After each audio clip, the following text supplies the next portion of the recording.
नमस्कार मित्रों, सनातन धर्म का काला सच सामने आ गया और सनातन धर्म एक्सपोज हो गया है। तुम कहते हो कि तुम्हारे भगवान श्री विष्णु ने वराह अवतार धारण करके पृथ्वी को समुद्र से बाहर निकाला, लेकिन तुम्हें पता भी है कि समुद्र तो पृथ्वी के ऊपर है, तो तुम्हारे भगवान ने किस समुद्र में से पृथ्वी को बाहर निकाला?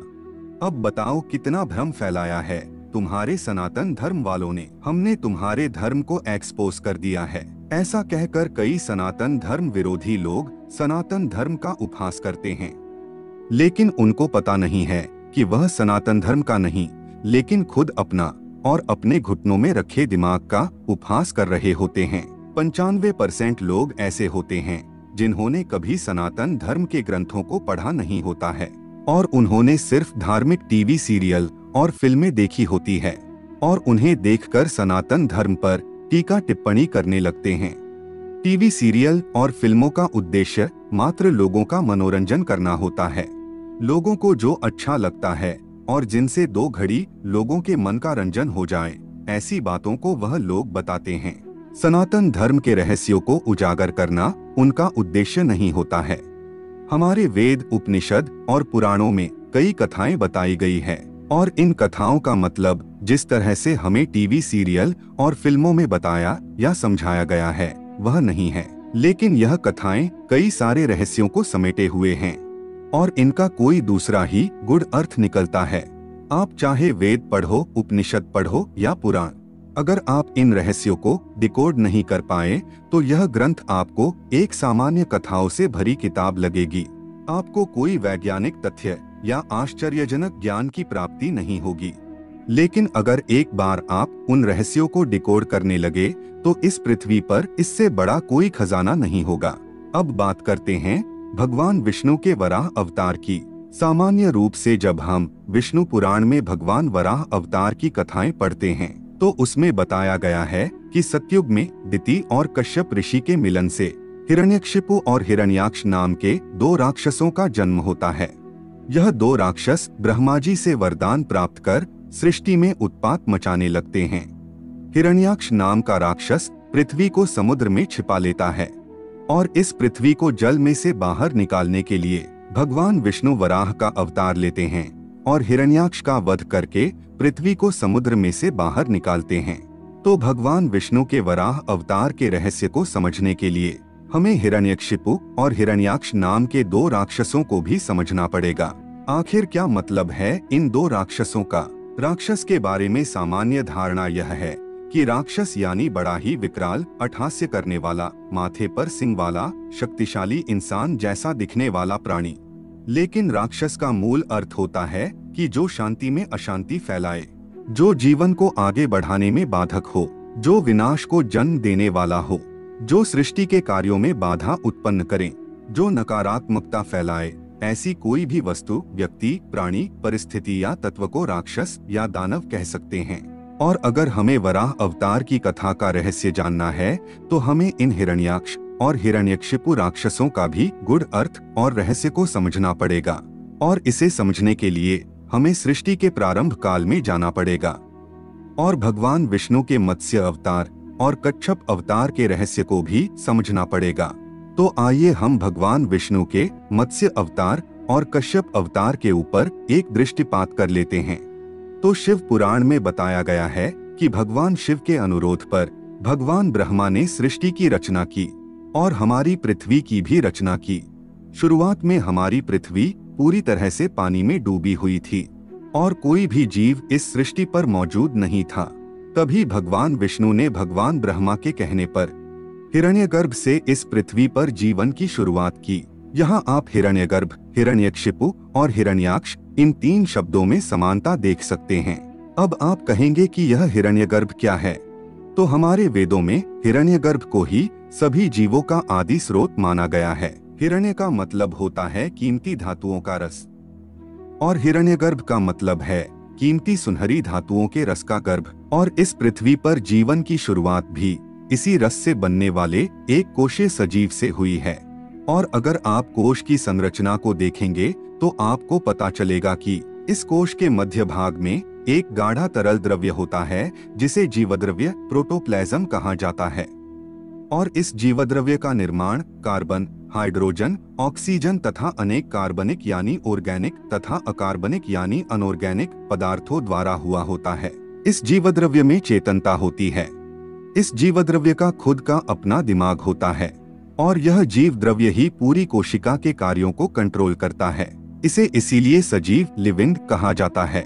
जीव वैज्ञानिक इसे जीवन का भौतिक आधार फिजिकल बेसिस ऑफ लाइफ नाम से संबोधित करते हैं। आधुनिक जीव वैज्ञानिकों ने जीवद्रव्य का रासायनिक विश्लेषण करके यह तो पता लगा लिया है कि उसका निर्माण किन किन घटकों द्वारा हुआ है, किंतु आज तक किसी भी वैज्ञानिक को उस जीवद्रव्य में प्राण का संचार करने में सफलता हाथ नहीं लगी है। और लगती भी कैसे, क्योंकि वही तो परम तत्व है। ऐसा है यह प्रकृति का रहस्यमय पदार्थ और इसे ही हिरण्यगर्भ कहा जाता है। समुद्र में सबसे पहले एक कोश रचना वाले सजीवों के साथ साथ समुद्री शैवाल और वनस्पति की उत्पत्ति हुई, लेकिन अभी तक भगवान का अवतार धरती पर नहीं हुआ था। और भगवान के अवतार को तभी अवतार कहा जाता है जब वह परम तत्व जीवात्मा रूप में जन्म लेता है। भगवान विष्णु के मत्स्य अवतार के बारे में बताया जाता है कि भगवान विष्णु ने यह अवतार सृष्टि को प्रलय से बचाने के लिए लिया था। और यह भी बताया गया है कि हयग्रीव नाम के राक्षस ने ब्रह्मा से वेदों को चुराकर समुद्र की गहराइयों में छुपा दिया था और इस वेदों के उद्धार के लिए भगवान विष्णु ने मत्स्य अवतार लिया। लेकिन वेद कोई किताब के रूप में नहीं थे, जैसे कि आज के जमाने में हम ग्रंथों के रूप में देखते हैं कि कोई भी उसे चुरा के ले जाए। तो इस कथा में वेदों का क्या मतलब है? वेदों का मतलब होता है ज्ञान, वेदों का मतलब होता है प्रकाश और वेदों का मतलब है जीवन। और सृष्टि की शुरुआत में जीवन समुद्र की गहराइयों में था और इस वेदों को यानी जीवन को हयग्रीव नाम के राक्षस ने समुद्र में छिपा लिया था। तो यह हयग्रीव कौन है? हय यानी घोड़ा और ग्रीव यानी गर्दन, और हयग्रीव यानी कि घोड़े की गर्दन वाला जीव। और सृष्टि की शुरुआत में ऐसे जीव समुद्र की अंधेरी गहराइयों में रहते थे। कथा में आगे बताया जाता है कि मत्स्य अवतार ने हयग्रीव का वध कर दिया। तो इसका मतलब है कि हयग्रीव का इवोल्यूशन यानी क्रमिक विकास होकर वह मत्स्य मछली बना और इस तरह से वेद यानी कि जीवन समुद्र के अंधेरे में से मत्स्य के रूप में बाहर निकला। आज भी यह हयग्रीव यानी कि समुद्री घोड़ा सिर्फ ग्रीष्म काल में ही देखने को मिलता है और बाकी मौसम में यह समुद्र की किन गहराइयों में चला जाता है उसे वैज्ञानिक भी पता नहीं कर पाए हैं। तो इस तरह हयग्रीव का वध ना होता यानी कि उसका क्रमिक विकास ना होता तो जीवन समुद्र की गहराइयों में ही खत्म हो जाता, जिसे प्रलय के रूप में दर्शाया गया है। लेकिन भगवान ने मत्स्य रूप में अवतार लेकर जीवन को प्रलय से बचाया और इस मत्स्य अवतार के बाद समुद्र में क्रमिक विकास का कार्य तेजी से होने लगा और कई नए नए सजीव अस्तित्व में आने लगे और समुद्र में एवोल्यूशन का क्रमिक विकास का एक मंथन सा शुरू हो गया। इसे हमारे पुराणों में समुद्र मंथन की कथा से दर्शाया गया है। इस क्रमिक विकास में सजीवों में कुछ पॉजिटिव बदलाव आ रहे थे तो कुछ नेगेटिव बदलाव भी आ रहे थे। इस पॉजिटिव बदलाव को देवों के रूप में और नेगेटिव बदलाव को दानवों के रूप में दर्शाया गया है। और इस क्रमिक विकास के चलते भगवान ने कच्छप रूप में अवतार लिया और जिसे हम उभयचर कहते हैं और यह उभयचर ही जीवन को आगे बढ़ाने वाला मुख्य आधार था। और इसी उभयचर में से सरीसृप अस्तित्व में आए, लेकिन अभी तक जीवन पूरी तरह से पृथ्वी पर बाहर नहीं आया था और यह जीवन समुद्र में से पृथ्वी पर बाहर आया तो वह था सस्तन प्राणियों के रूप में। सरीसृपों में से लाखों सालों के संघर्ष के बाद सस्तन प्राणियों का विकास हुआ और इस संघर्ष को हमारी पुराण कथाओं में वराह और हिरण्याक्ष के युद्ध के रूप में दर्शाया गया है। सरीसृप में से सस्तन प्राणी तभी बन सकते हैं जब उनके डीएनए में आए हुए जीन्स में बदलाव हो और यह डीएनए कोशिकाओं के न्यूक्लियस में होता है और जिसे हमारे वेदों में हिरण्यगर्भ कहा गया है। अब हम हिरण्याक्ष का मतलब समझते हैं। हिरण्याक्ष शब्द दो शब्दों से बना है, हिरण्य प्लस अक्ष यानी कि हिरण्य के आंसू और हिरण्यक्षिपु यानी हिरण्य में स्थिरता, मतलब कि हिरण्याक्ष राक्षस यानी हिरण्यगर्भ जिसे हम कोशिकाओं का जीवद्रव्य कहते हैं, उसमें आए हुए डीएनए के जीन्स का ऐसा कोडिंग जो सरीसृपों को सस्तन प्राणियों में विकसित नहीं होने देता था। इस जीन्स के नष्ट होने से सरीसृप सस्तन प्राणियों में विकसित हुए और सस्तन प्राणियों को भगवान विष्णु के वराह अवतार के रूप में दर्शाया गया है। और इन सस्तन प्राणियों से जीवन समुद्र में से पूरी तरह से धरती पर पृथ्वी पर आया, जिसे बताया जाता है कि भगवान वराह के द्वारा पृथ्वी को समुद्र में से बाहर लाया गया। हमारे पुराणों में कई सारी बातों को प्रतीकों के द्वारा दर्शाई गई है, जिसे हमें उसके सही अर्थ में जानना होगा। अब आइए हम आपको कुछ दिलचस्प दिखाते हैं। यह खजुराहो के वराह मंदिर में आई हुई भगवान वराह की मूर्ति है। आप इस मूर्ति के नीचे भगवान वराह के पैरों में पड़े हिरण्याक्ष को देख सकते हैं, जिसे एक सरीसृप के रूप में दर्शाया गया है। अब हम आपको उदयगिरी की गुफाओं में आई हुए भगवान वराह के स्कल्पचर को दिखाते हैं।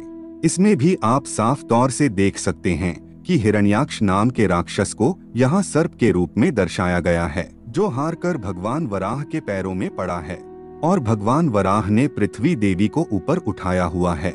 तो प्राचीन निर्माताओं ने हिरण्याक्ष नाम के राक्षस को सरीसृप के रूप में क्यों दर्शाया है?